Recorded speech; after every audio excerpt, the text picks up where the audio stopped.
This is our world. A warm, comfortable, familiar place. But walk away from the fire and look up. Our thoughts soon leave home. Are we just insignificant specks? Is the universe welcoming or hostile? We could stand here forever, wondering. Or we could turn our back on this beach, leave home, to see the universe from here to its edge, to discover its wonders, confront its horrors. Beautiful new worlds, malevolent dark forces.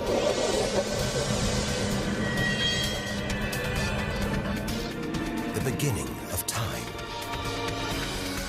The end of the world. Would we have the courage to see it through? Or would we run for home? There's only one way to find out.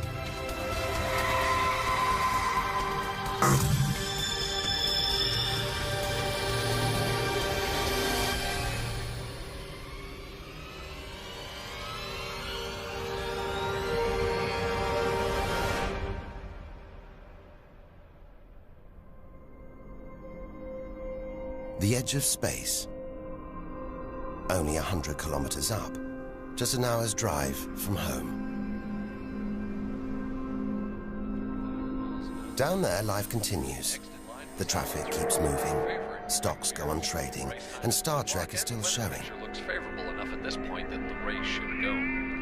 The Blue Jays will be without starter Jim Clancy for a couple of weeks. Escorting forming Order!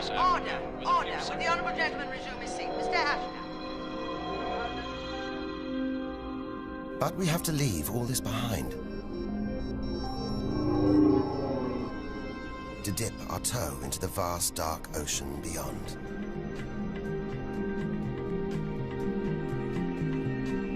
Into the shallows. Not too far from home. Onto the moon.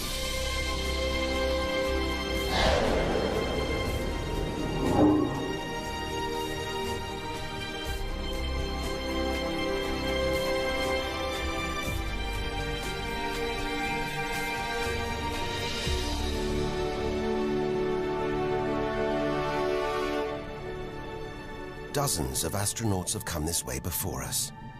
12 of them have walked on the moon itself. Just over 400,000 kilometers from home, 3 days in a spacecraft. So close, it's as if we've barely left home. Familiar, safe, within sight of Earth.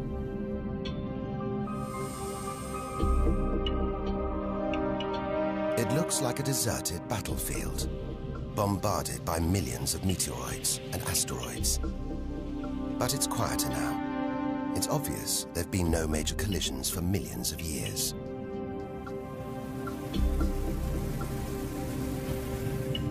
This brings back memories.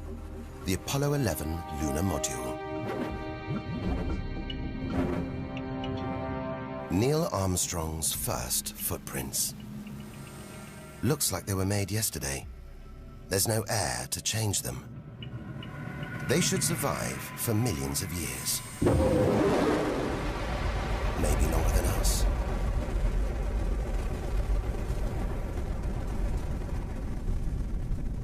Our time is limited. We need to take our own giant leap. Further than any human has ever traveled.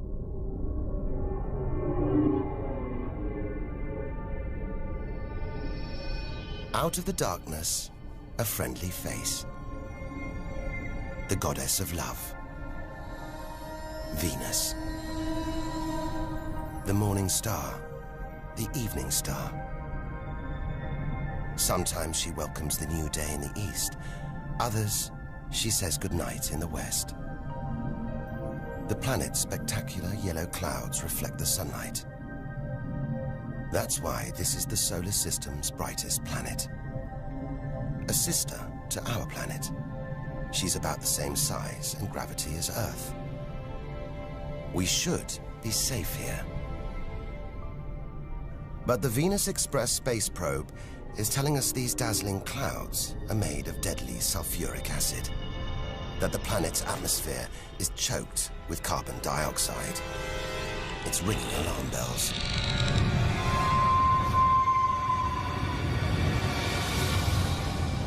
Venus is one angry goddess. The air is noxious, the pressure unbearable, and it's hot, approaching 500 degrees Celsius. Stay too long, and we'd be corroded, suffocated, crushed, and baked.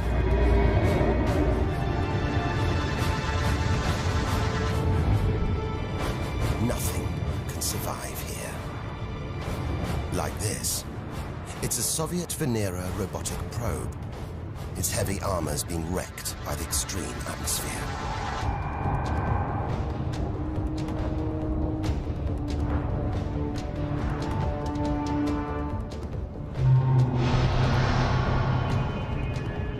So lovely from Earth, up close, this goddess is hideous.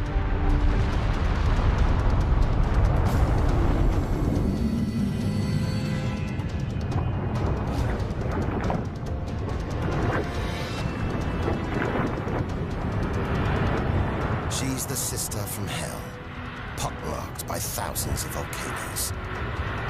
All that carbon dioxide in its atmosphere is trapping the sun's heat. This is global warming gone wild.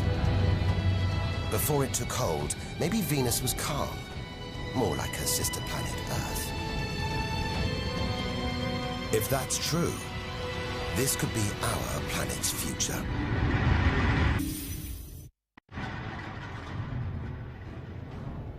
Beginning to think we shouldn't be out here, that we should turn back. But there's something hypnotic about the sun. Like Medusa, too terrible to look at, too powerful to resist, luring us onwards. On, like a moth to a flame. Dwarfed by, scorched by the sun, it's Mercury. Get too close to the sun, this is what happens. Temperatures swing wildly here. At night, it's minus 170 degrees. Come midday, it's 400 plus. Burnt, frozen, and look at those scars. A sign that Mercury had a violent past. The Messenger space probe is telling us something strange. For its size, this little planet has a powerful gravitational pull. It must be heavier than it looks. It's like a huge ball of iron, covered with a thin veneer of rock, the core of what was once a much larger planet. Maybe a stray planet slammed into Mercury, blasting away its outer layers in a deadly game of cosmic pinball. Whole planets on the loose, destroying anything in their path, even entire planets. And we're in the middle of it. Vulnerable, exposed, small. Everything is telling us to turn back. But who could defy this? The sun, in all its mesmerizing splendor. Our light, our lives. Everything we do is controlled by the sun. Depends on it. And more than that, it's the Greek god Helios driving his chariot across the sky. The Egyptian god Ra, reborn every day. The summer solstice sun rising at Stonehenge. For millions of years, this was as close as it got to staring into the face of God. 150 million kilometers from home, a 20-year journey by plane. Switch it off, and it's so far away, we wouldn't know about it for a whole 8 minutes.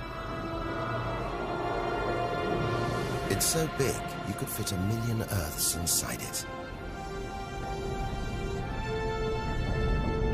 So heavy, its gravity controls the entire solar system.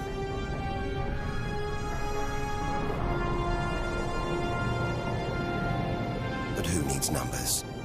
We've got the real thing.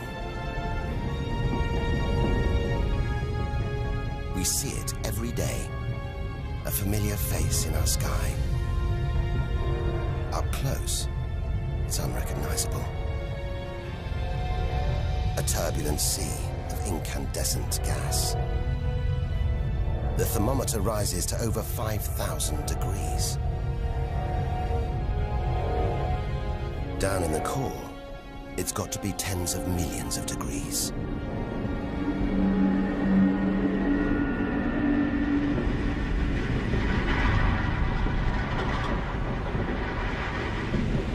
Hot enough to trigger a nuclear reaction, turning millions of tons of matter into energy every second.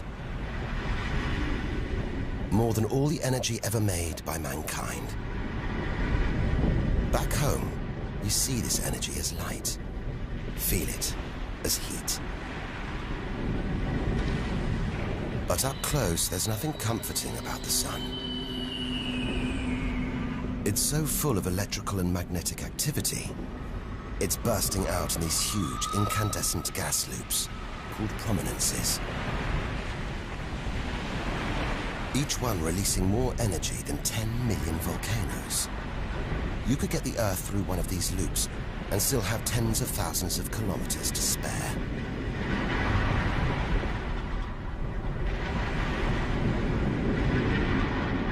And where they burst through, it's exposing the cooler layers below, making sunspots.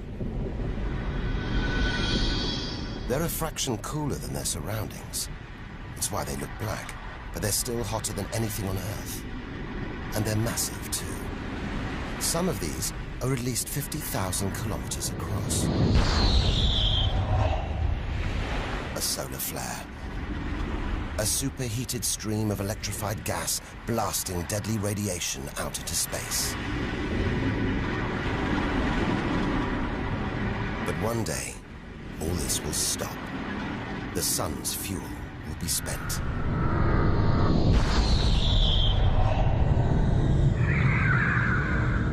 When it dies, that'll be it for the Earth as well. This God creates life and destroys it, demands we keep our distance.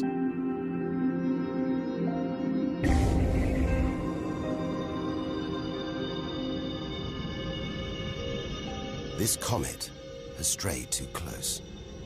It's being boiled away by the sun's heat, creating a tail that stretches for millions of kilometers.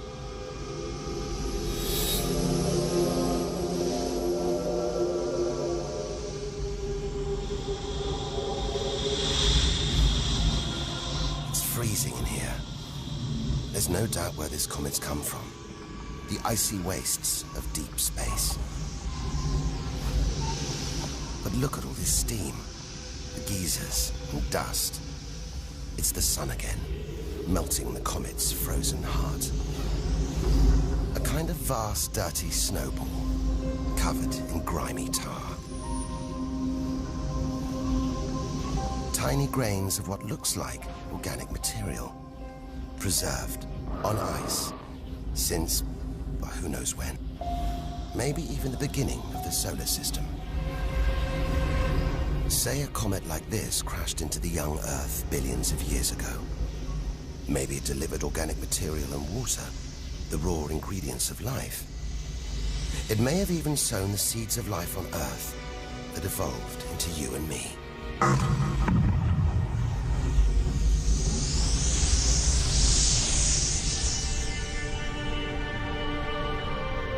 But say it crashed into the Earth now.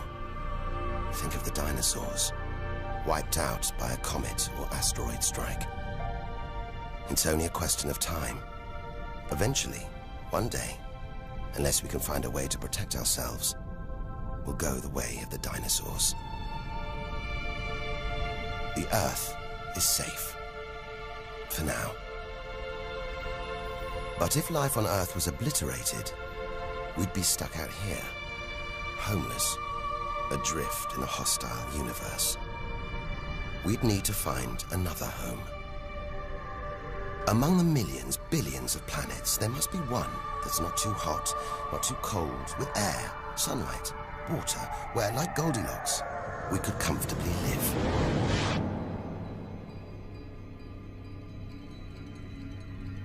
The Red Planet.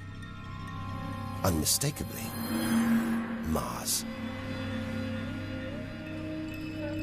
For centuries, we've looked to Mars for company, for signs of life.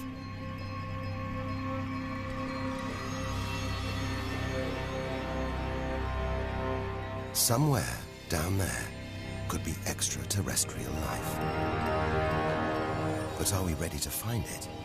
Ready to rewrite the history books, to tear up the science books, to turn our world upside down?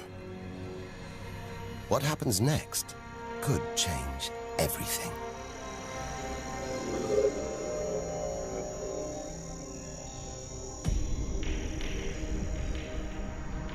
More than any other planet, Mars captures our imagination.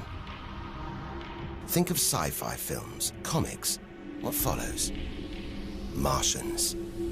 It's all just fiction, right? But what if there really is something here? If there is, it's living on a dead planet. The processes that make Earth habitable shut down hundreds of millions of years ago here. Red and dead, Mars is a giant fossil.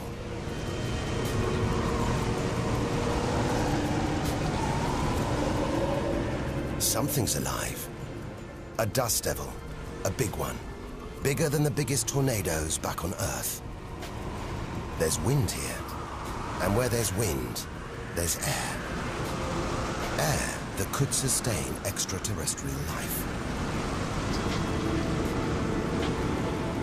But it's too thin for us to breathe, full of choking carbon dioxide. There's nothing to protect Mars from the sun's ultraviolet rays. And it's cold, as low as -80 degrees, freezing water in the ground, at the poles, and even in the atmosphere, as snow.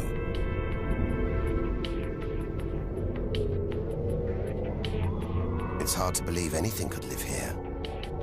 But on Earth, there are creatures that survive in extreme cold, heat, and even in the deepest ocean trenches. It's as though life is a virus. It adapts, spreads. Maybe we're carrying the virus of life across the universe right now. Even in the most extreme conditions, life usually finds a way. But on a dead planet, with no geological activity to replenish the minerals and nutrients in its soil, no heat to melt its frozen water, and all this dust, it's hard to see where we're going.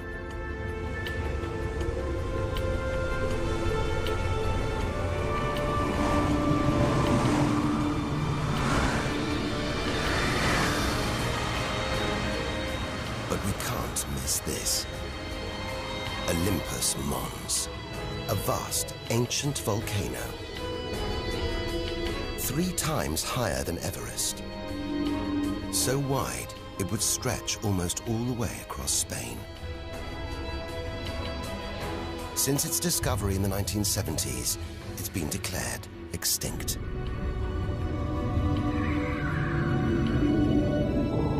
It looks like there's something happening on its slopes.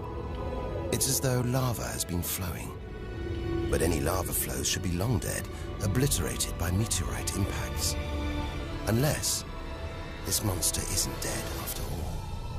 If it's not, there could be molten magma beneath the crust right now. This changes everything. Volcanic activity could be melting frozen water in the soil.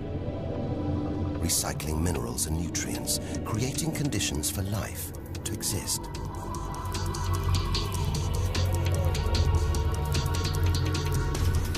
This makes the Grand Canyon look like a crack in the pavement. It goes on and on. So far, it would stretch all the way across North America. But look, signs of activity, erosion, and what looks like dried up riverbeds on the canyon floor. Maybe volcanic activity melted ice in the soil, sending water flowing through this vast canyon. Activity that we now know could still be melting ice, creating water. And where there's water, there could be life. If we can find running water, there's a chance we could find living creatures. Trundling across this desolate landscape, the NASA rover Opportunity. It's finding evidence that these barren plains were once ancient lakes or oceans that could have harbored life.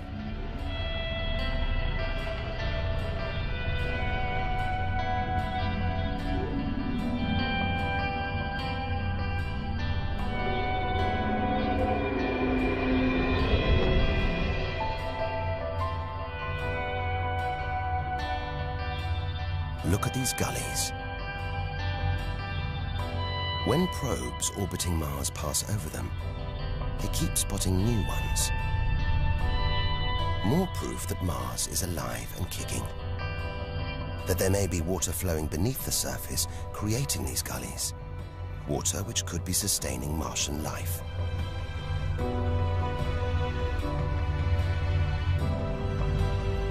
Now all we have to do is find it.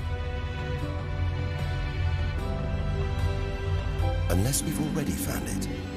Not on Mars, but on Earth. There's one theory that has life starting here before moving to Earth.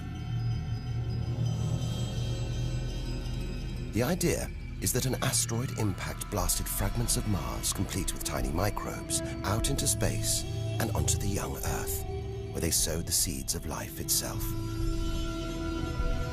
No wonder we find Mars fascinating. It could be our ancestral home. If it's true, it means we're all Martians.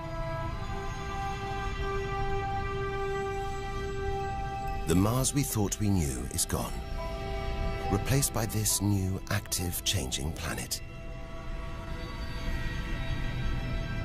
And if we don't know Mars, possibly the solar system's most studied planet, what else don't we know? There must be other secrets out there, waiting to be discovered.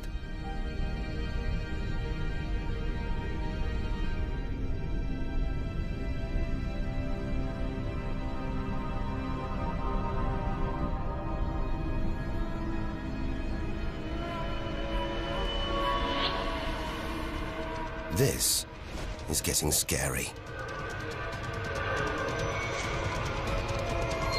It's like being inside a giant computer game.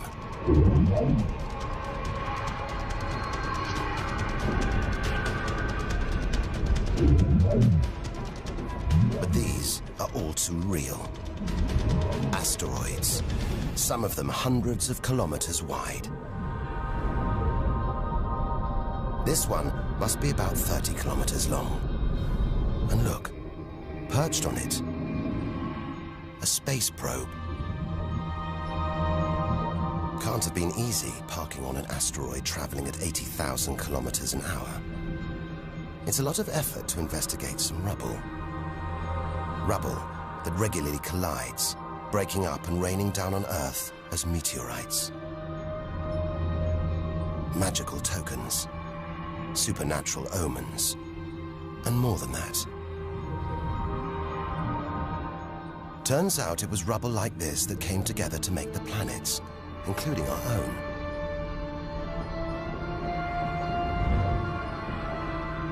So by dating the meteorites we find on Earth, we know the planets were born 4.5 billion years ago. These are the birth certificates of our solar system, of our planet. But for some reason, these rocks didn't form into a planet. Something must have stopped them. Something powerful.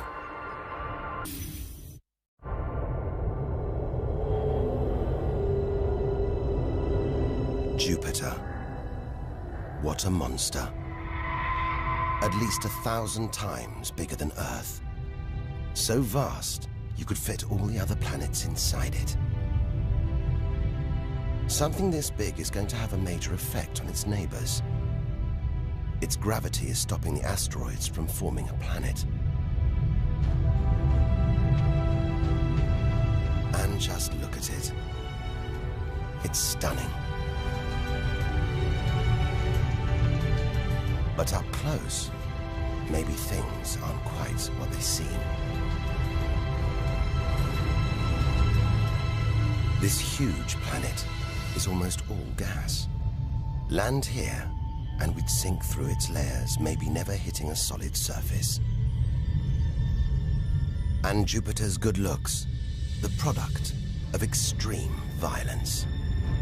It's spinning at a huge rate, whipping up winds to hundreds of kilometers an hour, contorting the clouds into stripes, eddies, whirlpools. And this, the legendary Great Red Spot. The biggest, most violent storm in the solar system. At least 3 times the size of Earth. It's been raging for over 300 years. All those churning clouds have sparked an electrical storm. Just one bolt is 10,000 times more intense than any at home.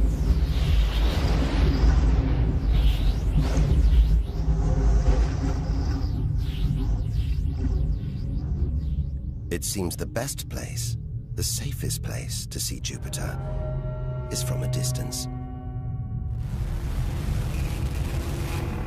That's just beautiful, dancing round the poles like the aurora back home. But the Geiger counter is going wild. It seems even these are deadly, generated by lethal radiation pulled from space by Jupiter's powerful magnetic field. We're beginning to realize out here, nothing is what it seems. The universe is full of contradictions, deceptions, traps. Right now, we need a safe haven, somewhere to find our feet, catch our breath. Maybe this, the multicolored moon Io, is it?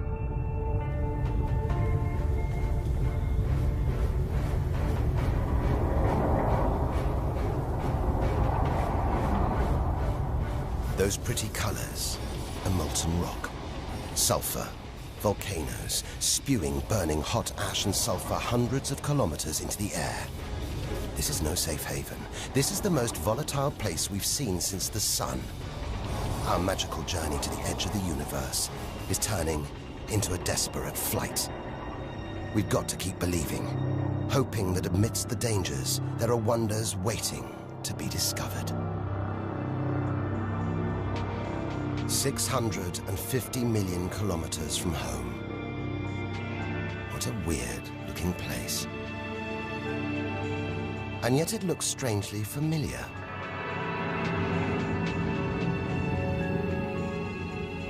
A bit like the Arctic with all that ice.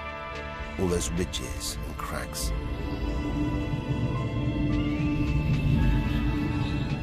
This is Europa.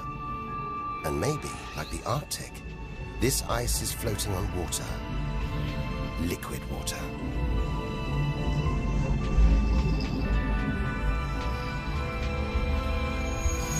It's an intriguing thought. But we're 800 million kilometers from the sun. Surely Europa is frozen solid.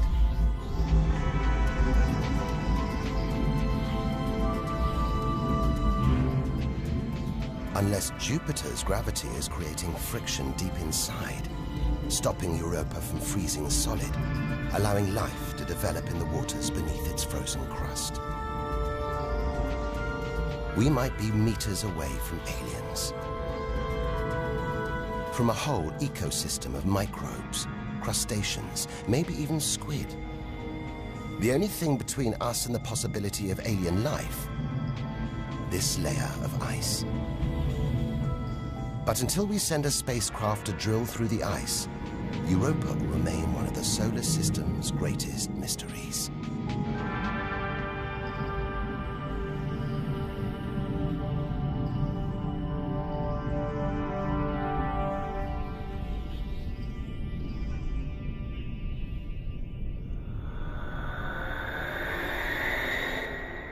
It's captivated our imaginations, haunted our dreams. And here it is, spinning before our eyes. Saturn, the jewel in the solar system's crown. Seeing it makes everything we've experienced worthwhile. There's something magical about Saturn. A giant ball of gas, so light it would float on water. Its spectacular rings would stretch almost from Earth to the Moon, but they're just a few hundred meters deep. That's the Cassini orbiter. It's picking up ghostly radio emissions, probably generated by auroras around Saturn's poles. This is the real music of the spheres. And Cassini is telling us these rings are probably all that's left of a moon shattered by Saturn's gravitational pull. Incomparable beauty from total destruction.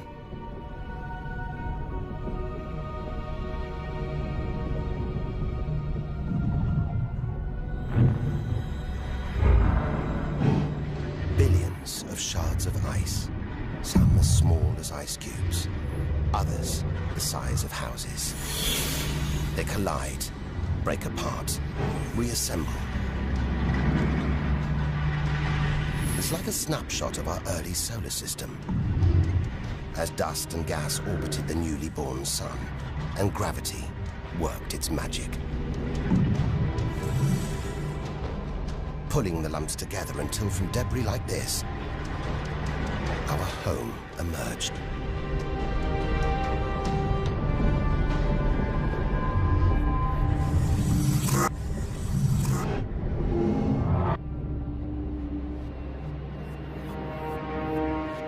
We could stay here forever, gazing at Saturn's seductive allure. But we have to drag ourselves away. We've got so much further to go, so much more to learn. Which isn't easy when the largest object in sight is this moon, wrapped in thick clouds. Titan.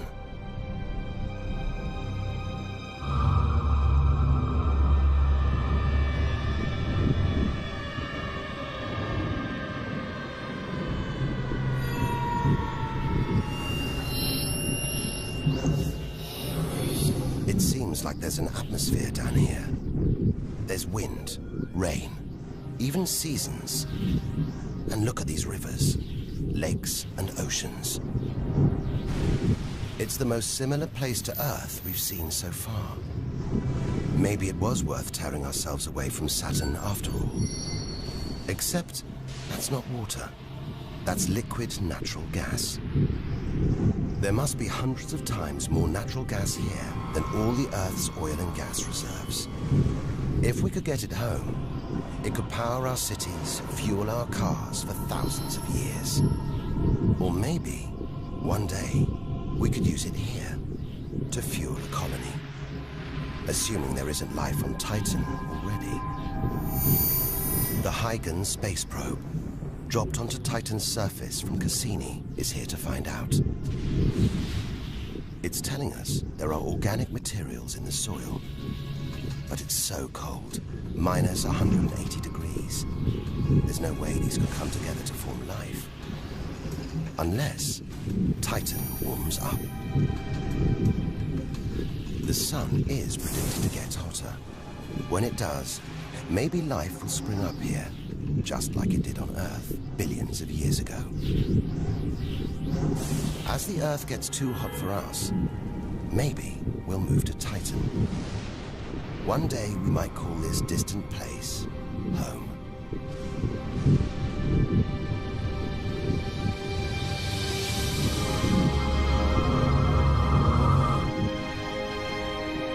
Home. We're at least 1 billion kilometers away now. Beyond this point, we lose visual contact with the Earth. We're standing on a cliff, looking out into the solar system's mysterious outer reaches. If we want to understand the universe, to reach its edge, we have to jump. Unseen from Earth, unknown for most of history, we're in the solar system's outer reaches. It's like diving down into the deep ocean.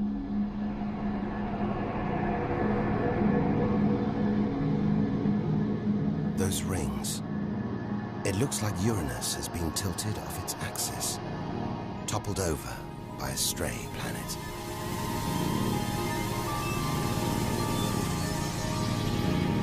It's eerie out here. Already beginning to feel small, lonely. Maybe this is how we'll feel, what we'll find at the edge of the universe. But we've barely left the shore. Shrink the Earth down to the size of a pea. We've traveled less than 2 kilometers. But to reach the edge of the solar system, we've got to travel another 20,000 kilometers. Out of the deep, another strange beast. The god of the sea, Neptune. This giant is swathed in methane gas.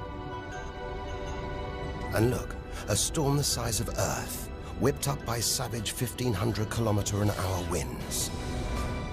Back home, it's the sun that drives the wind, but Neptune's too far away. Something else must be creating these ferocious winds, but nobody knows what. Our solar system is huge. It's alarming how little we really know about it.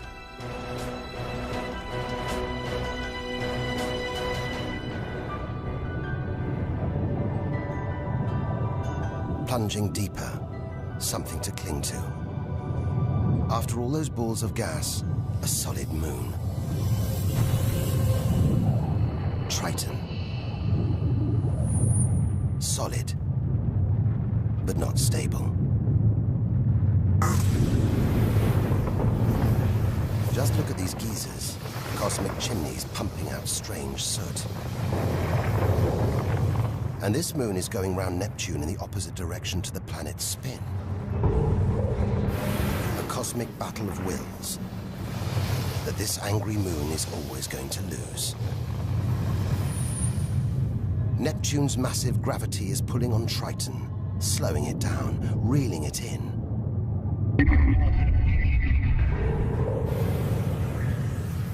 One day, it'll be ripped apart by Neptune. And that's it. No more moons, no more planets to see in our solar system. It's getting colder. We're getting further from the sun, slipping from the grip of its gravitational tentacles. But look at all this. It's not a void. It's teeming with frozen rocks, icy spheres, like Pluto. Until recently, it seemed Pluto was alone. Beyond it, nothing. We were wrong. More frozen worlds. Discoveries so new, nobody can agree what to call them. Plutinos, ice dwarfs, cubanos. Whatever the name, the implications are the same. Our solar system isn't the neat model we thought it was. Over 13 billion kilometers from home, the most distant thing ever seen to orbit the sun, another small icy world called Sedna, discovered in 2003. Its orbit takes 10,000 years and sends it 130 billion kilometers from the Sun. Hang on. There's something else out here. 16 billion kilometers from home, the space probe Voyager 1. If it wasn't for this bundle of aluminium and antennae, we'd have no images of the giant planets, no clue about their strange moons. It's traveling 20 times faster than a bullet, sending messages home.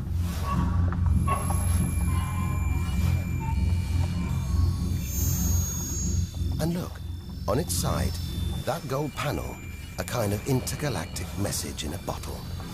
There's a greeting recorded in different languages.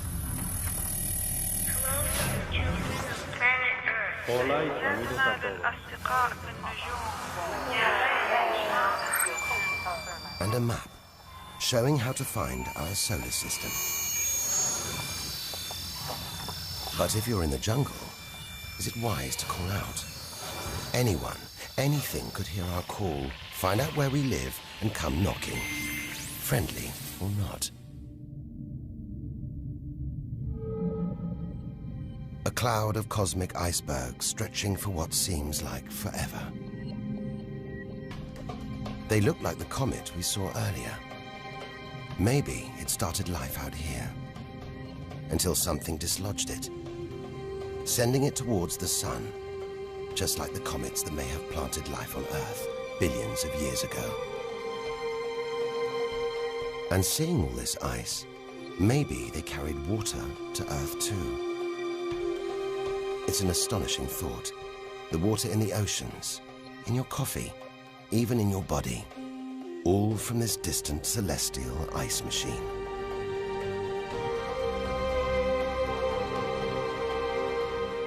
We're 8 million, that's 8 trillion kilometers from home. But in reality, this is only a baby step.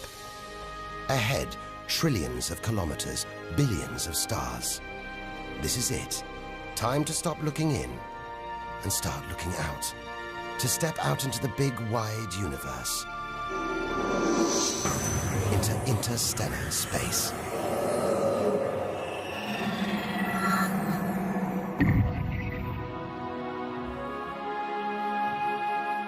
Interstellar space. Far beyond our solar system. What a view. Billions of stars like our own sun, many with planets, many of those with moons.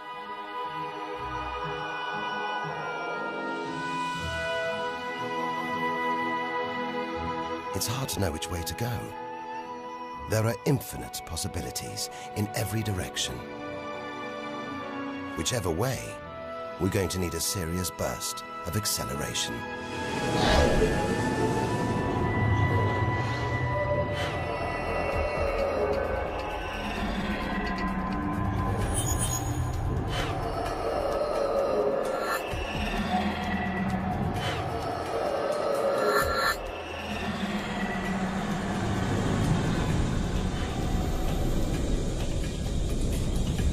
$40 trillion kilometers from home.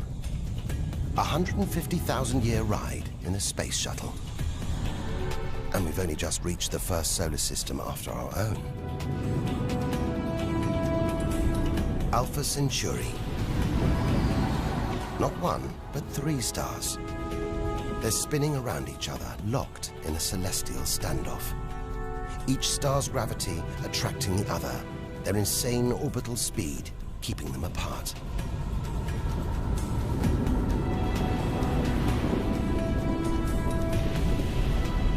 Get between them, and we could be flung into the face of one of these stars. Vaporized, trillions of kilometers from home. So far, the kilometers are becoming meaningless. We're going to have to talk in light years. A beam of light takes 1 year to travel 10 trillion kilometers. So 40 trillion kilometers is 4 light years from home. It's crazy. Distances so vast, they're almost beyond comprehension.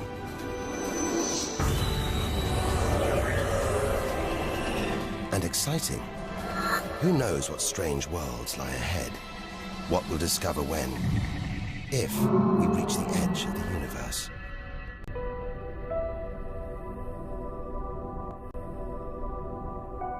"10 light years from Earth, the star Epsilon Eridani. What spectacular rings of dust and ice, and somewhere in there, planets forming out of the debris, being born before our eyes.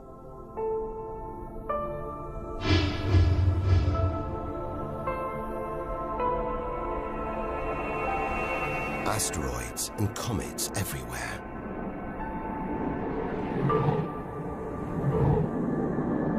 We could almost be looking at our own solar system, billions of years ago, with comets delivering organic molecules, water to these young planets, kick-starting life, just as they may have done on Earth.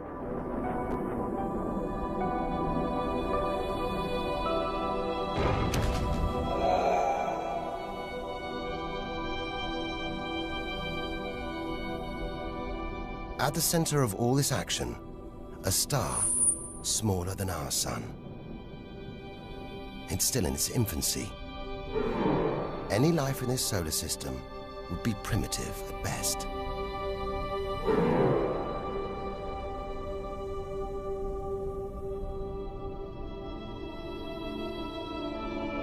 There must be more mature, developed solar systems out here. But finding them is like looking for a needle in a cosmic haystack.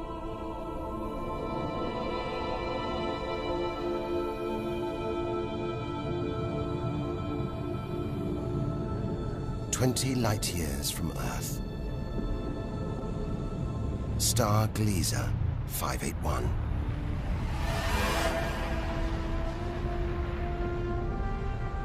It's about the same age as our sun.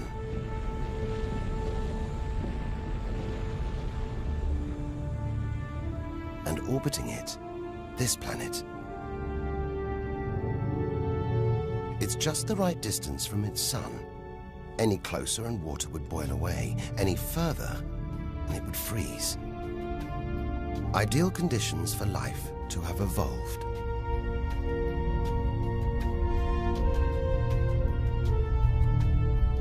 And if comets have struck, delivering water and organic materials, then life, complex beings like us, even civilizations like our own, could be down there, right now. And if there are, even at this distance, they could be tuning into our TV signals, watching shows from 20 years ago. And here's your host, Joe Jackman. But until future generations can find a way of communicating over these vast distances, all we can do is speculate. Us and them, living parallel lives, unaware of each other's existence. Unless life has been and gone.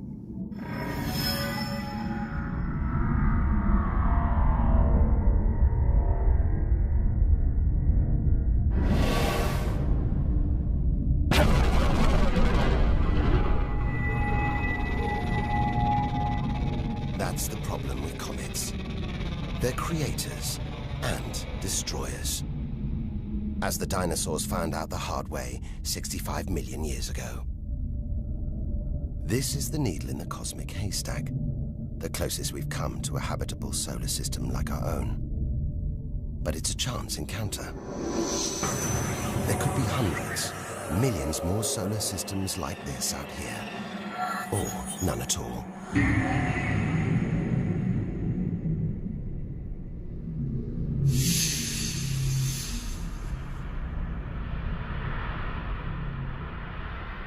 This is vast. And look, it's the planet Bellerophon.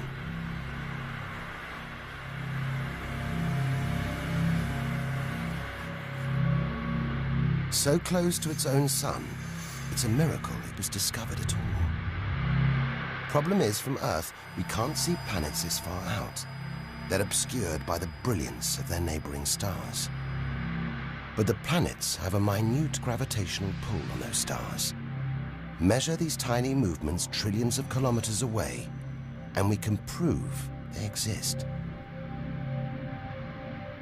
That's how we tracked down Bellerophon in the 1990s, opening the floodgates to the discovery of hundreds of other distant planets. 65 light years from Earth.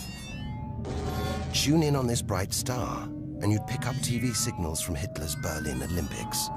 Verkünde die Spiele von Berlin zur Feier der 11. Olympiade neuer Zeitrechnung als eröffnet.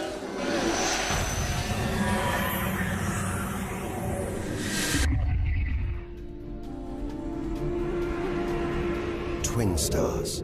It's Algol, the demon star, feared since ancient times on account of its sinister behavior. From Earth, it appears to blink as one star passes in front of the other. Up close, it's even stranger. One star has expanded into the gravitational pull of the other. It's being sucked towards it. Almost 100 light years from home. Listen. One of the first ever radio broadcasts. Just a faint whisper. We'd appreciate it if anyone hearing this broadcast would communicate with us. We are very anxious to know how far the broadcast is reaching. And then silence. From here on out, it's as if Earth never existed. Any aliens living beyond here will have no idea we're there. It feels like a lifetime ago we stood on that beach, looking up at the sky, wondering where and how we fitted in. It's time to appreciate the wonders we're seeing, not just for what they tell us about our own world. It's what they can tell us about the whole universe, its past and its future.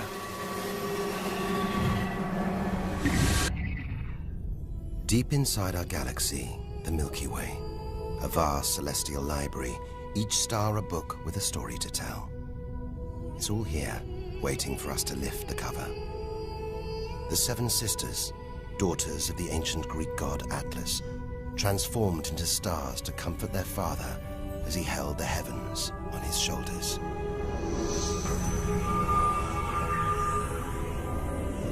And this giant, Betelgeuse.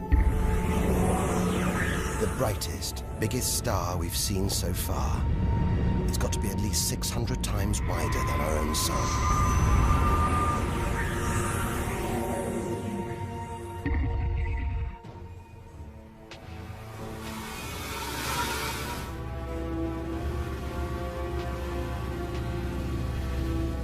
But this, it's not a star. Not a planet. Not like anything we've ever seen.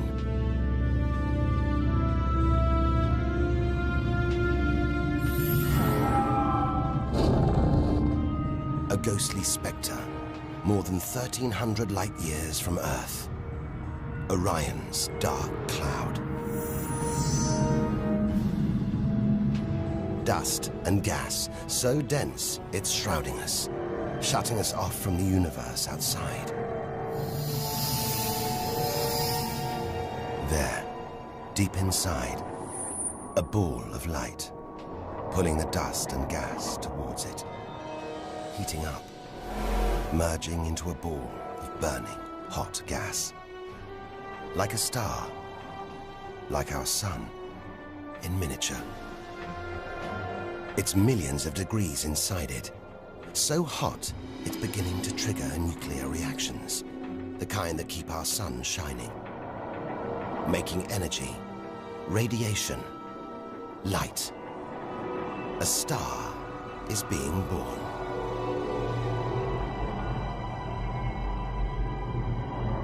Or rather, stars.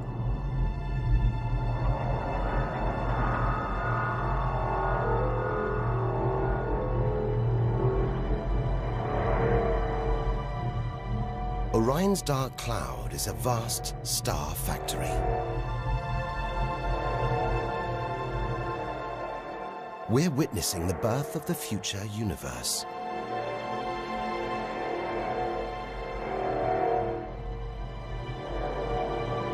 We've come to expect hostile horrors, but we're discovering one of the universe's greatest creative wonders: star birth.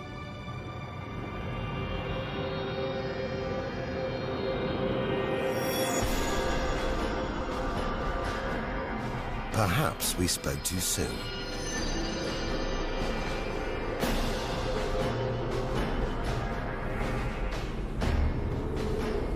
Jets of gas, exploding outwards at 200,000 kilometers an hour,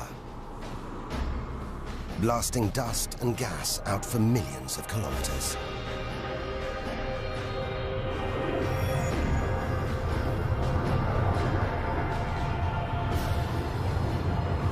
It's unbelievably violent, but look at the results. It's beyond words. Nebula. Vast, glowing clouds of gas, hanging in space. With no wind out here, they'll take thousands of years to disperse. They seem to be forming a vast stellar sculpture. It makes you realize nature is more than a scientist, an engineer. It's an artist on the grandest of scales. We've seen some strange sights, but this is a masterpiece.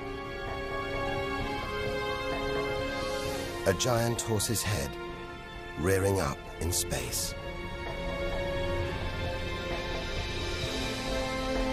Stars are born, grow up, and then what? Do they die? Do they slip quietly into the night, or go out with a bang?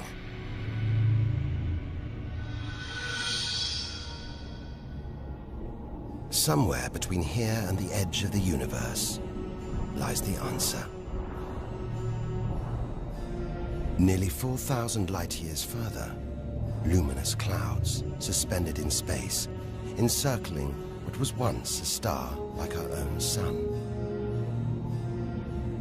All that's left of it are these brightly colored gases. Elements formed by nuclear fusion deep inside the star, released into space on its death. Green and violet, hydrogen and helium, the raw materials of the universe. Red and blue, nitrogen and oxygen, the building blocks of life on Earth. For us to live, stars like this had to die. The oxygen in our lungs, the nitrogen in our DNA, it was all produced by nuclear fusion in stars that died long before the Earth was even born. We are made of stellar nuclear waste. Our family tree begins here.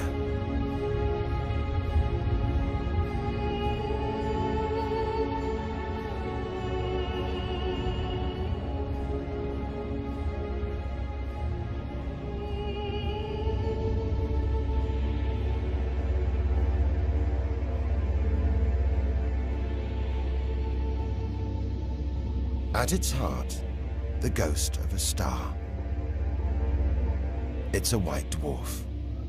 White, hot, small, but unbelievably dense.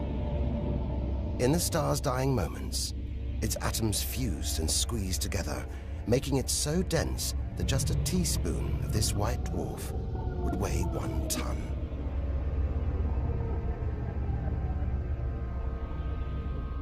It's a chilling premonition of our sun's fate. 6 billion years from now, it'll become a white dwarf. Its death will herald the end of life on Earth. It makes you wonder how many other worlds have been and gone. Stories left untold. Celestial books lost forever.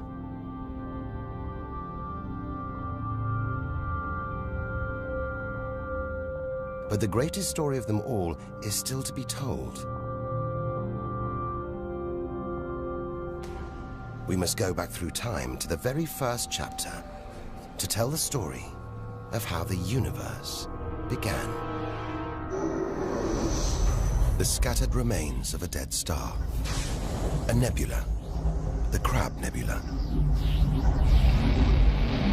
We're 6,000 light years from home, deep inside a stellar graveyard.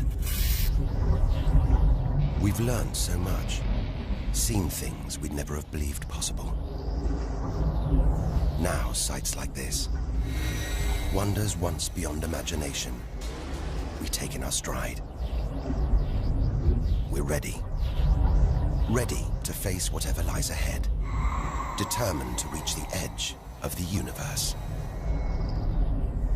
It looks dead, but maybe this is just the calm after the storm. After a massive explosion. Powerful enough to turn a huge star into a cloud of dust and gas. A supernova.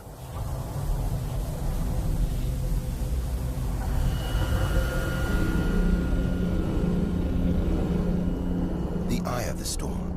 A spinning, pulsating star. A pulsar.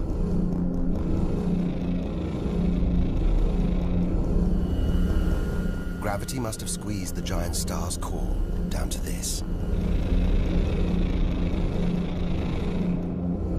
It's just 20 kilometers across, unimaginably dense. One pinhead of this would weigh hundreds, maybe millions of tons. As it shrank, like a figure skater spinning on the spot, arms outstretched, then pulling them in, it began to spin faster. Two beams of light, energy, radiation, spinning 30 times a second, powering the huge cloud of dust and gas. There's so much radiation here, more even than on the sun.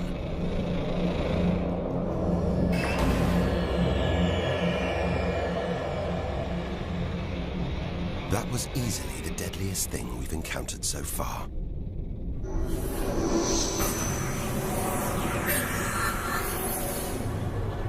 Once, it would have terrified us.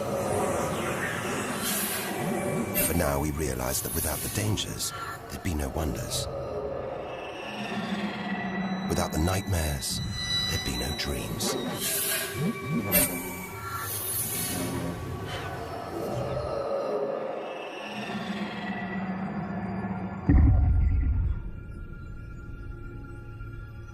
Getting a strange sensation. A feeling, as though there's something bad out here. A malevolent presence. The one thing we didn't want to encounter. Impossibly black, blotting out the stars behind it. We are staring into the face of extinction. The remains of a giant star. A black hole. Instead of contracting to a white dwarf or a pulsar, it just kept on going.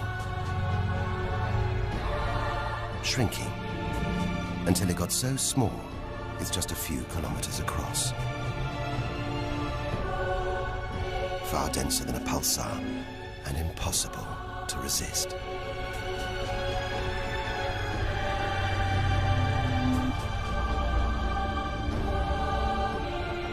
Stray too close, and there's no turning back. No time, no space. All the rules of physics collapse.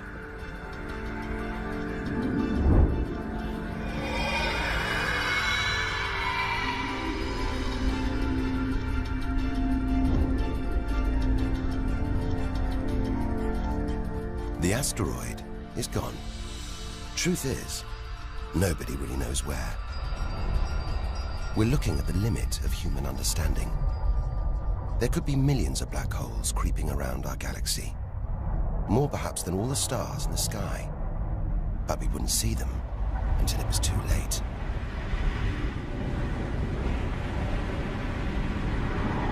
Like this star, spiraling, disappearing down an invisible plug hole. Who's to say we don't live inside a vast black hole? That the whole universe isn't inside one right now, inside another universe. Think about it for too long, and your mind reels. Sometimes it feels like the more we see, the less we know. But we do know our galaxy is more complex and more dangerous than we ever imagined.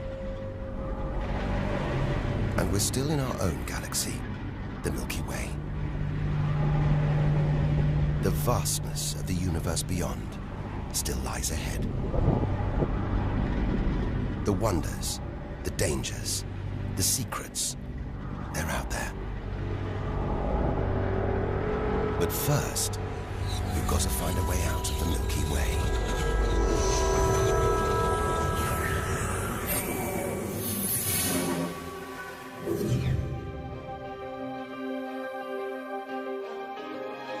"7,000 light years from home, still deep inside our own galaxy. It's as though we're in a forest thick with trees, each so beautiful, so fascinating. It's impossible to look beyond, to see the bigger picture. We have to find a way through, reach the clearing at the galaxy's edge. Only then can we begin to understand where it and we all began. But faced with sights like this, it's hard to leave. A colossal glowing cloud topped by these great towers of dust. The pillars of creation. Like a gateway into the far galaxy. Both pillars studded with tiny protrusions. Embryonic star systems. Each one the size of our solar system. Another monument to nature's astonishing creativity. We have to ignore its captivating beauty, its siren song, tear ourselves away, in order to carry onwards towards the edge of the galaxy.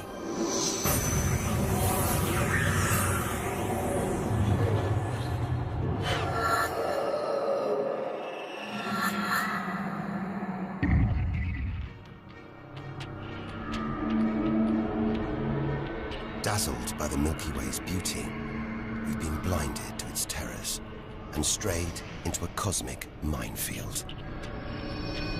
Like an explosion in slow motion, giant clouds of gas are bursting out of this star. A massive star, millions of times brighter than our sun. It's going into meltdown. The fuel that sustains it is running out. The nuclear reactions that power it winding down. We're watching its death throes. Eventually, the core will implode. The result, a new black hole.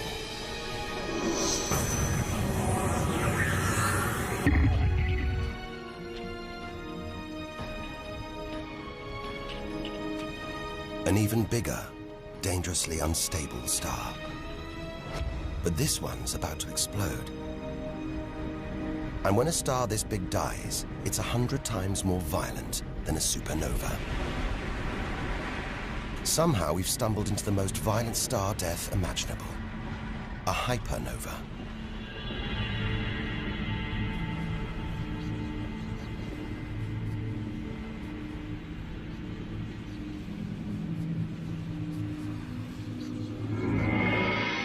The core's collapsed. It's becoming a black hole.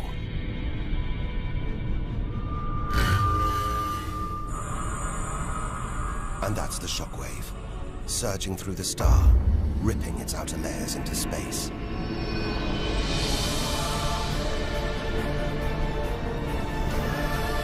There's lethal radiation everywhere, enough to have a catastrophic effect on any planet unlucky enough to be nearby. When virtually every species on Earth was wiped out 450 million years ago, the culprit may have been one of these. Deadly hypernovas, frozen comets, scorched planets, white dwarfs, red giants, Earth. tiny drops in a vast pool of white light.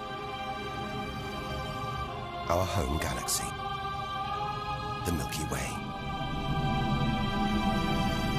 We wanted to know where we fit in. Here's our answer.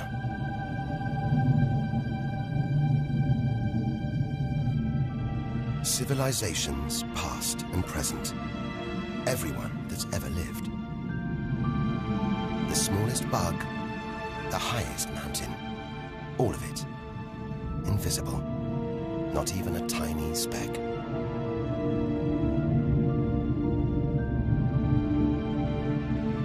Our home is a minor planet of an insignificant star. If it disappeared right now, who or what would even notice? And yet, so far we found nowhere else we would rather live. Nowhere we could live. It's only now, far from home, that we're beginning to truly appreciate it.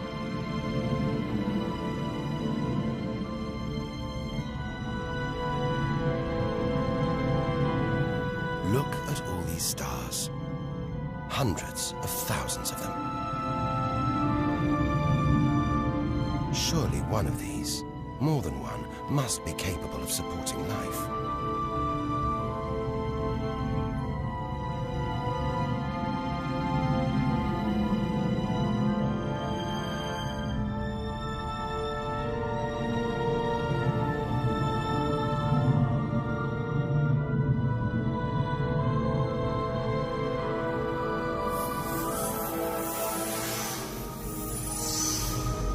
Maybe here, in this swarm of stars, the Great Cluster.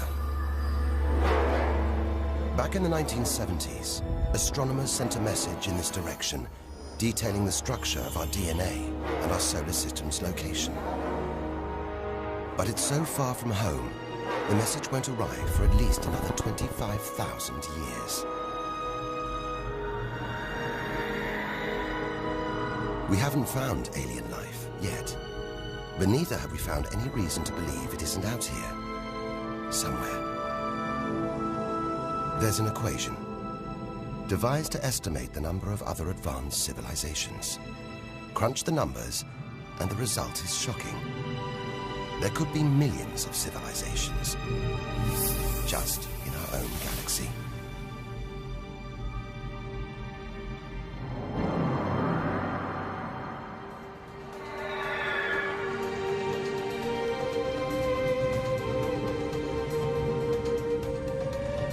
Everything we have seen so far is inside the Milky Way.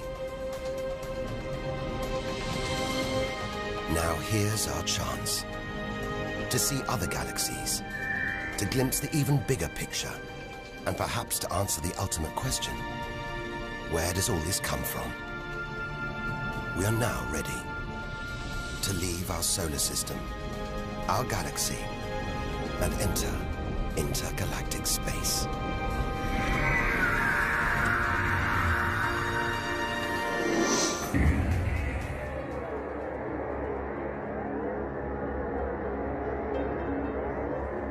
Beyond the Milky Way, through the vast expanse between galaxies, against all the odds, we've made it to intergalactic space.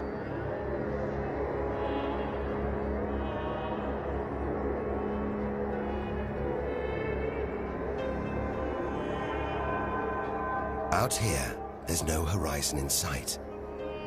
Even the closest galaxies are millions of light years away. The remains of galaxies ripped apart by the Milky Way's huge gravitational pull. Scattered through, nothing.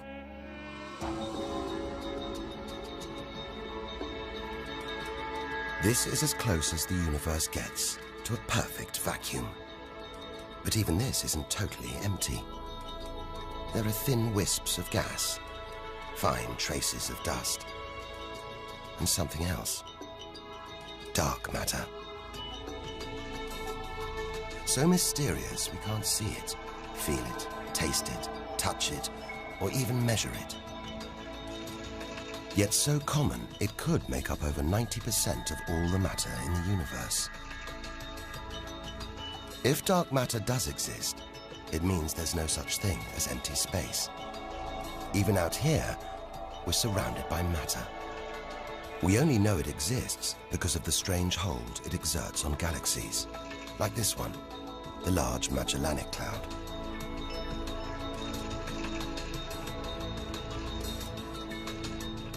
More than 6 billion years in today's fastest spacecraft, 160,000 light years from the Milky Way, at the edge of its gravitational reach. This galaxy should spin off into space, but something is holding it here.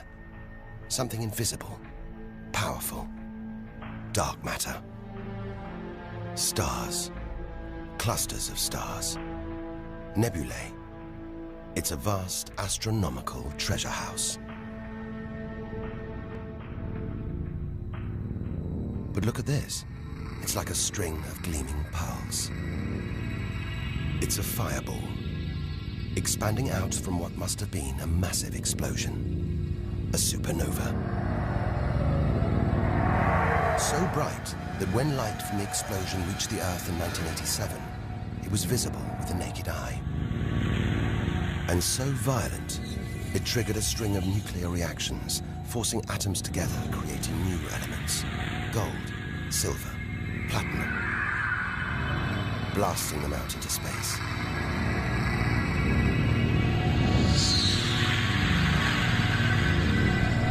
The gold in the ring on your finger was forged in a massive supernova like this, trillions of kilometers away, billions of years ago. Before we left home, the universe seemed separate. Something out there, up in the sky. We were wrong. The story of the universe is the story of every one of us.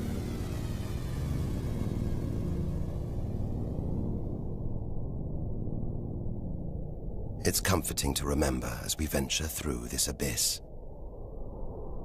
Further and further. Faster and faster.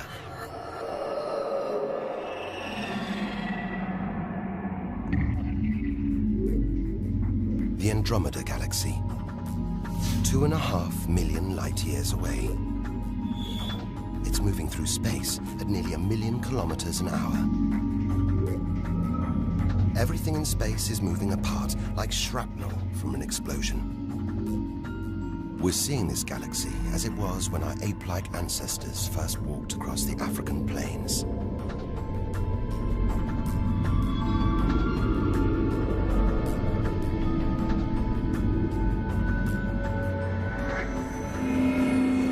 We go further through space, and further back in time. This doesn't look right. A whole galaxy exploding. The only thing large enough to cause an explosion on this scale has to be another galaxy. It looks like the end of the world, but we've seen enough to know things are never that simple. This galaxy won't die. It'll be reborn. A new shape, perhaps even new stars. As dust and gas collide, creating friction, shockwaves, triggering the birth of stars.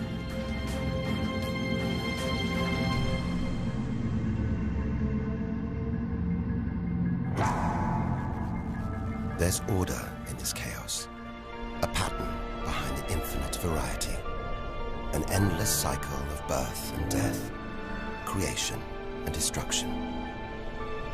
It's a pattern woven through the vast fabric of space that binds each of these galaxies.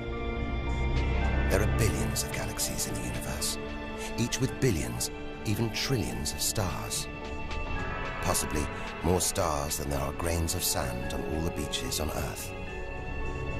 And all of these are just the stars that exist now. What about the stars that have been and gone? All the stars being born, yet to be born. We're finally beginning to see the big picture, and it's grander than we ever imagined. This largest galaxy. The huge Pinwheel Galaxy is so far from Earth that if we send a message home now, it'll take 27 million years to get there. Who knows whether our species, our planet, will still be around to receive it? Most likely not.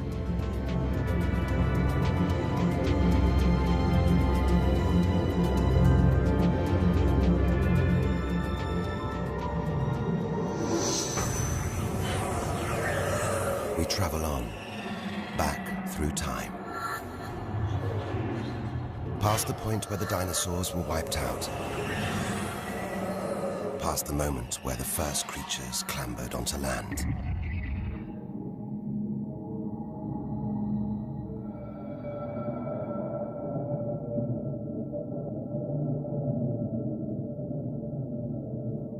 Two billion light years from home, closing in on the edge of the universe, going back to the beginning of time. This isn't a galaxy. It's brighter than hundreds of galaxies put together. A blinding beam of energy bursting out for trillions of kilometers.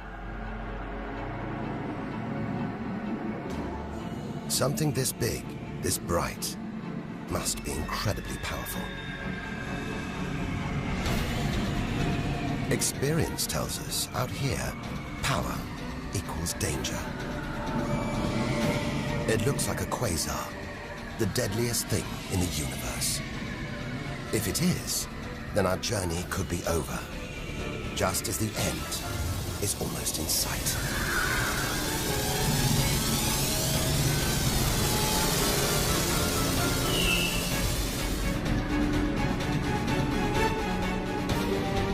The deadliest, most powerful thing in the universe. A quasar. A swirling cauldron of super-hot gas, brighter than hundreds of galaxies.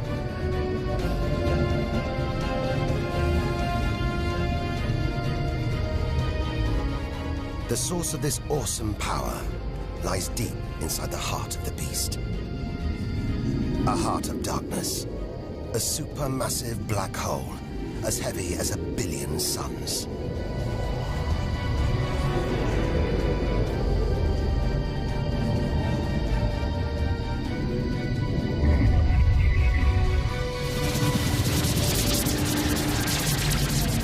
It's ripping apart whole stars, sucking their gases into the quasar, devouring them, until they're nothing, lost forever from the visible universe.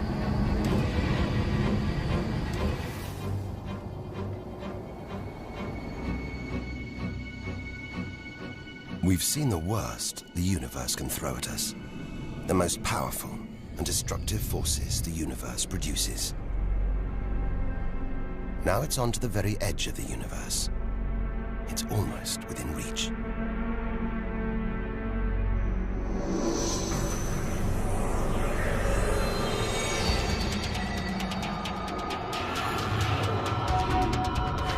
We'll need to go further, go faster if we're to cross the final reaches of the known universe.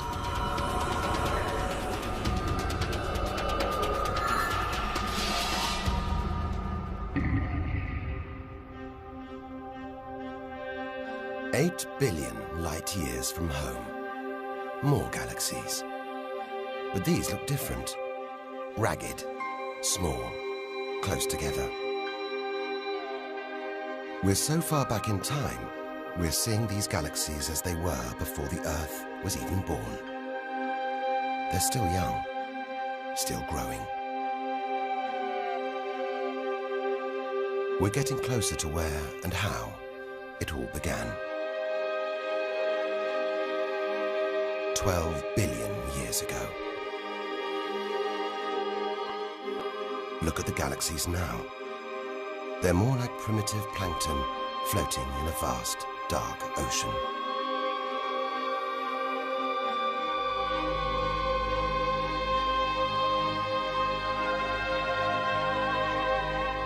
It's magical. Clouds of dust and gas, dancing, forming a shape, merging to make embryonic galaxies. This is how our own galaxy was born.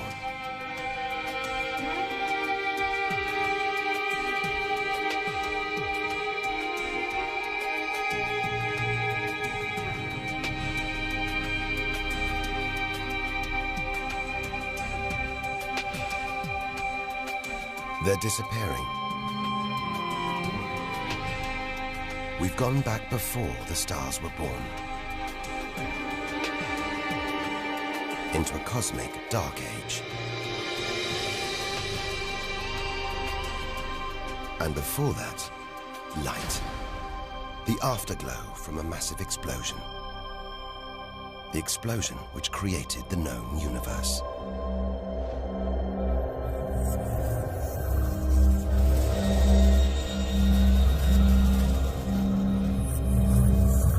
We're almost there.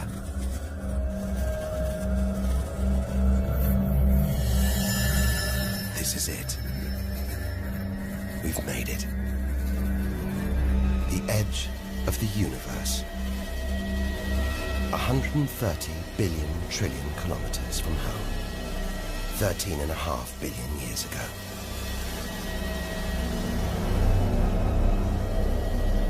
The very instant of the Big Bang. The most violent, most creative moment in history. Everything that's ever happened follows from this moment.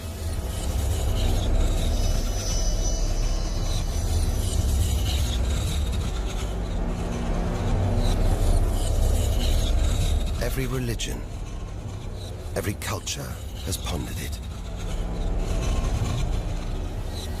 But we still don't know what sparked this act of creation, or why. This is where our journey ends, and the universe begins.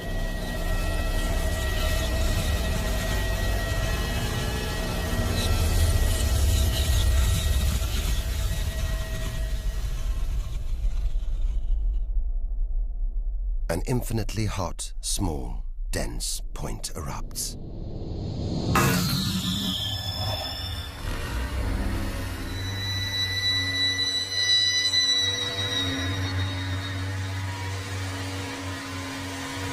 Creating space, time, matter, our universe itself. First, it's the size of a subatomic particle. The tiniest fraction of a second later, it's big enough to hold in the palm of your hand. Moments later, it's the size of the Earth.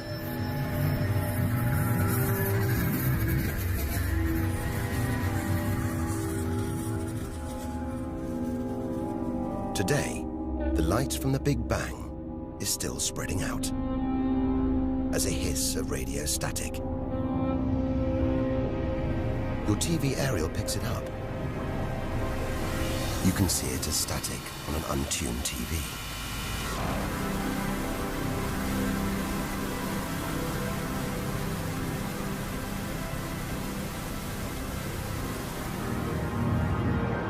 We go on, forwards through time, riding the blast wave. All the things we've seen on our journey are sparks flying out from the Big Bang. Galaxies, stars, planets, all just debris.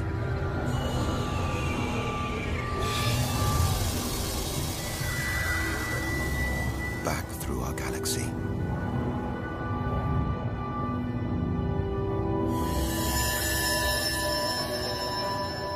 Our solar system.